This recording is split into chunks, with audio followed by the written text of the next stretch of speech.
We will now proceed with the conferring of degrees. Today, we will honor two truly distinguished individuals whose many significant contributions will be acknowledged by the conferring of an honorary degree from the University of Sciences. I call on Dr. Delbert Payne to present our first nominee for the honorary degree of Doctor of Science, Dr. Payne.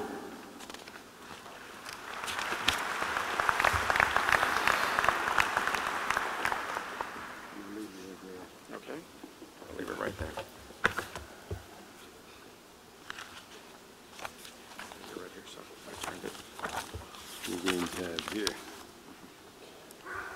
Good afternoon, everyone.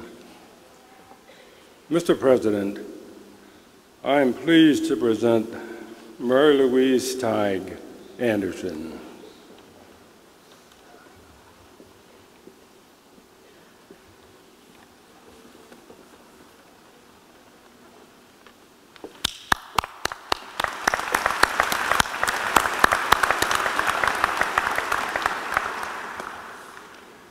Mary Louise Tigue Andersen has devoted her life to securing access to health services, particularly primary care for all persons.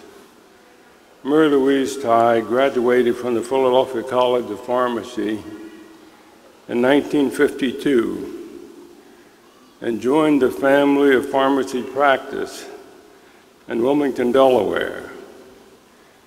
She later joined the American Pharmaceutical Association, where she served as vice president, was the first woman selected as Speaker of the APHA House of Delegates, and was an honorary president. In the 2003, the APHA awarded Mary Louise Remington Honor Medal. Mary Louise joined the U.S. Public Health Service in 1974. Her career in public service included many roles, including the Director, Deputy Director of Health and Human Services Bureau of Primary Health Care. There she established the Office of Pharmacy Affairs. After her retirement from government service in 1999, Ms. Andersen provided leadership to the health community's access program that enables services within communities to link providers with the uninsured and the underinsured. Please join me in congratulating Mrs. Andersen.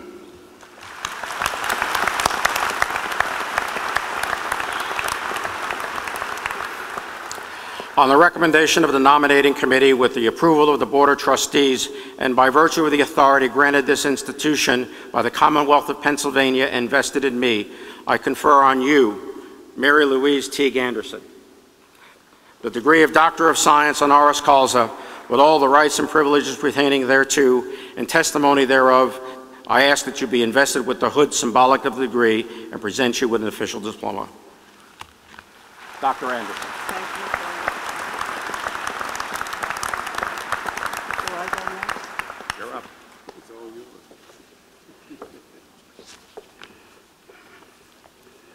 Thank you, Dr. Payne. Thank you, Dr. Carbino. Such an honor is both thrilling and it's humbling. Good afternoon to trustees and faculty, and I thank you for your support.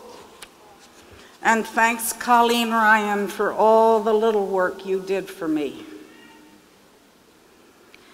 Graduates, this is one great time for you and for me. 60 years ago, I was sitting where you are, receiving my degree from the Philadelphia College of Pharmacy and Science, with proud parents sitting behind me. Now, 60 years later, I'm standing here to address you. It's been an amazing and interesting career. On reflection, I understand the good things that made this life a good life were the results of parents who told me I could, I should, and I must. A solid education throughout my life that gave me basic education skills, enabling me to work with an expanding knowledge base, and a spiritual base that assured me that if I followed my dreams and cared about something greater than myself, life would have meaning.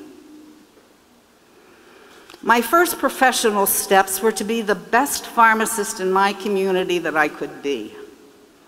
I knew the families we served every day, their prescriptions, yes, and their non-prescription drugs, yes, but so much more than that. I knew if the dad had a promotion or he lost the job, if a disabled child was making progress, if someone else in the family got accepted to college. I knew that because we took the time to talk to them, even in the middle of a busy flu season when sometimes we were backed up at the prescription counter. That life lesson, to listen and care about specific people with whom I was interacting, mattered at home and in every work environment. It was of particular importance when I found myself in worlds that were new to me. I have deep roots in pharmacy. Association relationships kept me working with the best and the brightest leaders.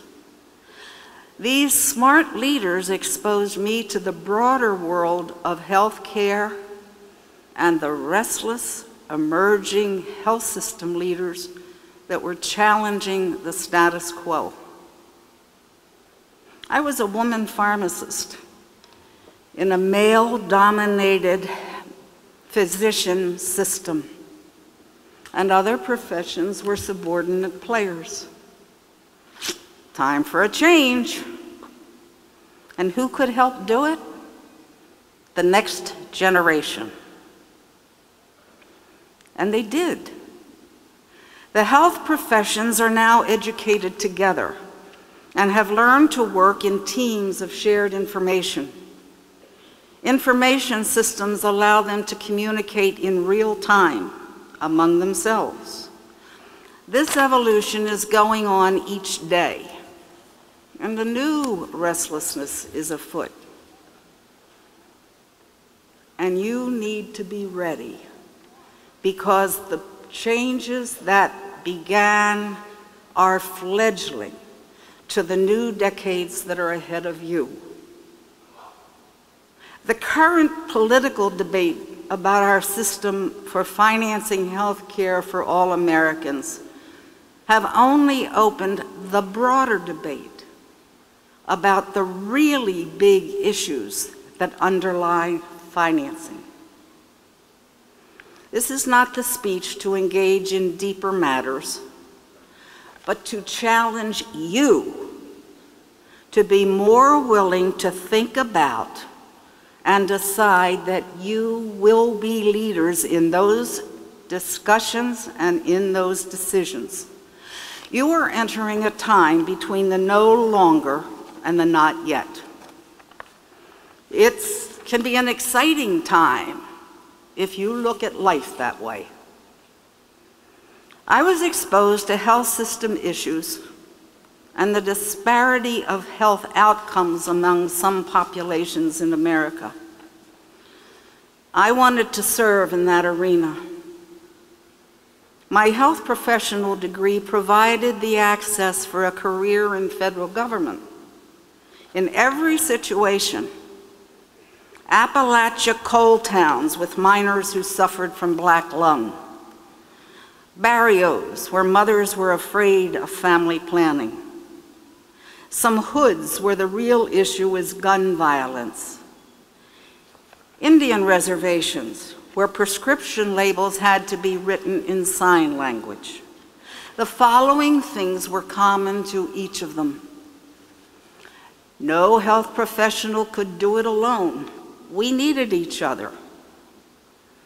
Health in these communities was more than medical care. And effective drug therapy a lot more complicated than what the textbooks told us. What affects every person's health care for all the life forces that impact their lives. That requires a new definition of who is the healthcare team than what my original concept was. Those early professional roles of taking care of families in a community pharmacy played a big role for me. I had learned to really talk to people and listen to lots of things. I could now translate from the individual stories to community needs, and finally, federal program design. Individual family stories became nutrition needs, Medicaid benefits, language and translation barriers, writing health information in language anybody can read. I found that social workers assisted in helping the issues of coping with being poor and allowed doctors to treat disease. Take some risks. It's what makes life fun. When presented with a choice of roads, one that's comfortable and secure, may even pay more, and the other requires a learning curve and some stretch, maybe less money. Take the tougher road. It's always the most rewarding. I have shared with you this afternoon the things that have mattered to me. I wish you well. You have the skills you need to travel any path you choose. I wish you the ability to always expand your knowledge base, to engage change as possibility and not threat, to be a player and not an observer in the emerging health system, and be protectors of those who have less power than yourselves. Now, just go do it.